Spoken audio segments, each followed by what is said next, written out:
Je m'appelle Freddy, je suis chef de chantier chez Ramry TP depuis 2007. Je m'appelle Alexis, chef de chantier chez Ramry depuis 17 ans. J'ai un de mes compagnons en compactant avec un AD120, avec un rouleau, qui s'est fait rouler avec la bille arrière sur sa jambe. Le soir même, il sortait de l'hôpital. Il m'a même téléphoné, j'ai même dit c'est une blague. Ça aurait pu être beaucoup plus grave, il aurait pu perdre sa jambe, ce compagnon. On était en travaux d'assainissement, il y a eu un éboulement, ça a lâché. J'ai un collègue qui a reçu des pales planches sur lui. Il a été écrasé par cette pale planche. 2 jours après, j'ai appris qu'il était décédé. Tout s'effondre, on croit que ça va jamais arriver. Et là, ça arrive. On a quand même un métier assez dangereux. Ça peut arriver à tout le monde, quoi. Même à des personnes d'expérience. Comme vous venez de l'entendre, nous avons connu des situations graves, voire dramatiques. Nous ne voulons plus en vivre. Je veux que vous rentriez chez vous tous les soirs en parfaite santé, retrouver votre famille et vos proches. La prévention est une priorité majeure chez Ramry et nous travaillons sur nos situations à risque. Pour les métiers des travaux publics, nous allons vous présenter 11 infranchissables. Ces infranchissables, ce sont les lignes rouges qu'il ne faut pas dépasser pour rester en sécurité. Dans ce film, ces lignes rouges sont matérialisées dans les situations de danger que nous rencontrons quotidiennement sur nos chantiers et sur nos sites. Chez Ramry, nous souhaitons partager et progresser à tous les niveaux de l'entreprise sur une conscience commune de nos risques majeurs. Cette conscience commune nous permet de ne pas nous mettre en danger, mais elle nous permet aussi d'intervenir si on voit un collègue qui franchit une ligne rouge. Chacun à son poste, nous devons agir. C'est notre devoir d'assurer notre sécurité et celle de nos collègues. C'est un combat du quotidien que nous devons poursuivre sans relâche. Ensemble, nous allons y arriver.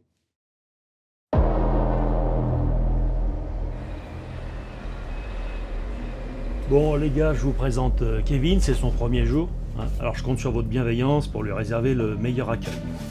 Alors Kevin, la chose la plus importante que tu dois capter tout de suite, c'est ta sécurité. C'est super important. Les EPI, tu sais déjà ce que c'est. Donc tu dois porter les équipements de base, le casque de chantier avec les protections auditives, constamment les lunettes de protection, des vêtements haute visibilité pour être bien vu, et toujours aux mains une paire de gants, c'est obligatoire, et évidemment les chaussures de sécurité. Et ça c'est pareil pour tout le monde. Et pendant que je vous tiens, je vous rappelle que l'alcool et les stupéfiants entrent en ligne de compte dans 25 à 45% des accidents. Et moi, mon boulot de chef de chantier, sur le chantier, 0 accident. Ok ? Alors Kevin, si tu penses avoir trop abusé du flacon ou d'autre chose, eh ben tu restes chez toi, il n'y a pas à discuter. Bon écoute, c'est ton premier jour ici, donc je veux que tu captes bien les risques potentiels que tu peux rencontrer. Que tu comprennes pourquoi et comment il est hyper important de te protéger. C'est pour ta sécurité, c'est primordial.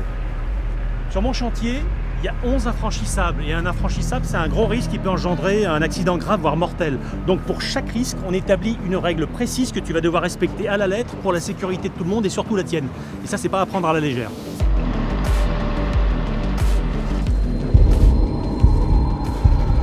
Alors ici, jamais tu vas descendre dans la tranchée tant qu'elle n'a pas été sécurisée par un blindage ou un talutage. Voilà, faut pas rigoler avec ça, c'est très important. Et une fois que c'est sécurisé, là tu peux descendre avec l'échelle bien évidemment. Et une fois au fond, tu dois bien rester dans le blindage. C'est pour ta sécurité, ok? Alors ici, personne dans les zones d'évolution des engins en mouvement. Si tu dois intervenir, tu dois te faire voir du chauffeur. Hein? Tu n'entres jamais dans une zone d'évolution d'engin sans l'accord clair du conducteur. Tu vois? Nickel. Et si c'est toi le conducteur d'engin, tu n'as pas le droit de manœuvrer sans avoir un gars de chez nous qu'on appelle l'homme de trafic à côté des piétons. Son boulot, c'est de s'assurer qu'il n'y ait personne dans la zone où tu manœuvres.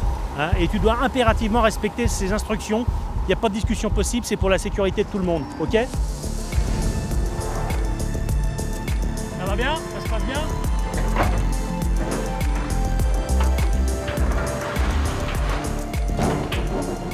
Alors, il y a un autre danger très sérieux à prendre en compte, c'est le risque d'écrasement quand on soulève une charge. Hein, c'est pas à sous-estimer, ça peut terminer en catastrophe. Donc, si tu dois guider une charge, tu vas utiliser une gaffe. Parce que si tu faisais ça à la main, tu serais trop près de la charge, et si elle venait à se décrocher, ça serait vraiment pas bon, mais alors pas bon du tout. Donc, tu prends pas de risque, tu utilises la gaffe et une élingue adaptée. Hein, c'est plus sûr. Tiens.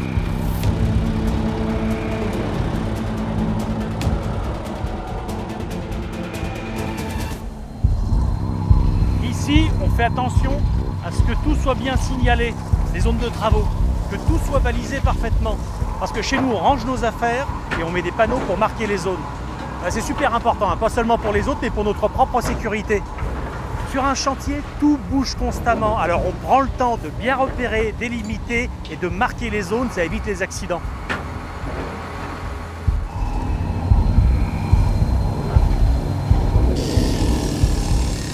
Regarde, ça c'est une tronçonneuse.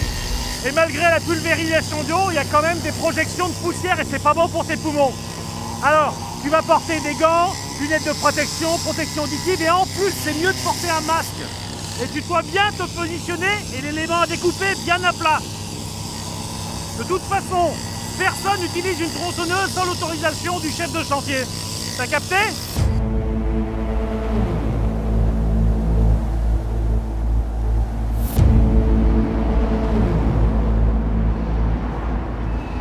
Il faut toujours rester vigilant sur un chantier. On n'est jamais à l'abri de tomber sur un réseau enterré. Gaz, électricité, eau. On trace les réseaux au sol à partir des plans. Mais si pendant un terrassement, tu vois quelque chose de suspect, genre un grillage ou un changement dans la nature du sol, stop. Tu fais tout de suite arrêter les machines, tu appelles ton chef et tu vois avec lui si tu continues à la pelle à main ou... En tout cas, on reste prudent, on ne prend pas de risque. Tu viens avec moi ?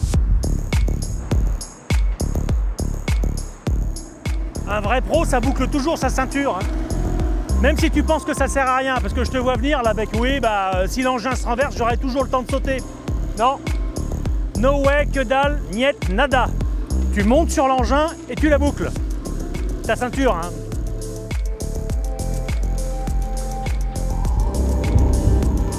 Il y a des règles bien claires ici.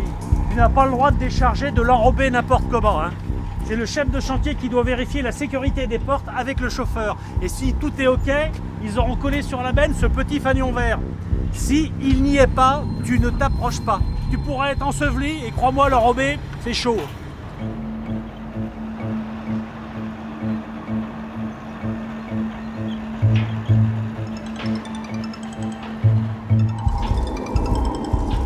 Alors là, non, il y a une règle d'or sur les chantiers, pas de téléphone. Parce que quand tu l'utilises, tu n'es pas concentré sur ton travail et ça peut générer des accidents. Alors si jamais tu dois impérativement téléphoner, tu demandes l'autorisation à ton chef de chantier. Hein, et tu t'éloignes dans une zone sécurisée. T'as compris? Ok.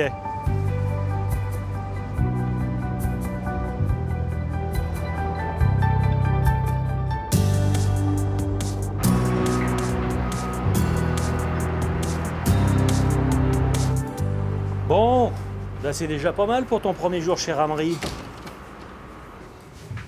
Allez, rentre. On va formaliser tout ça.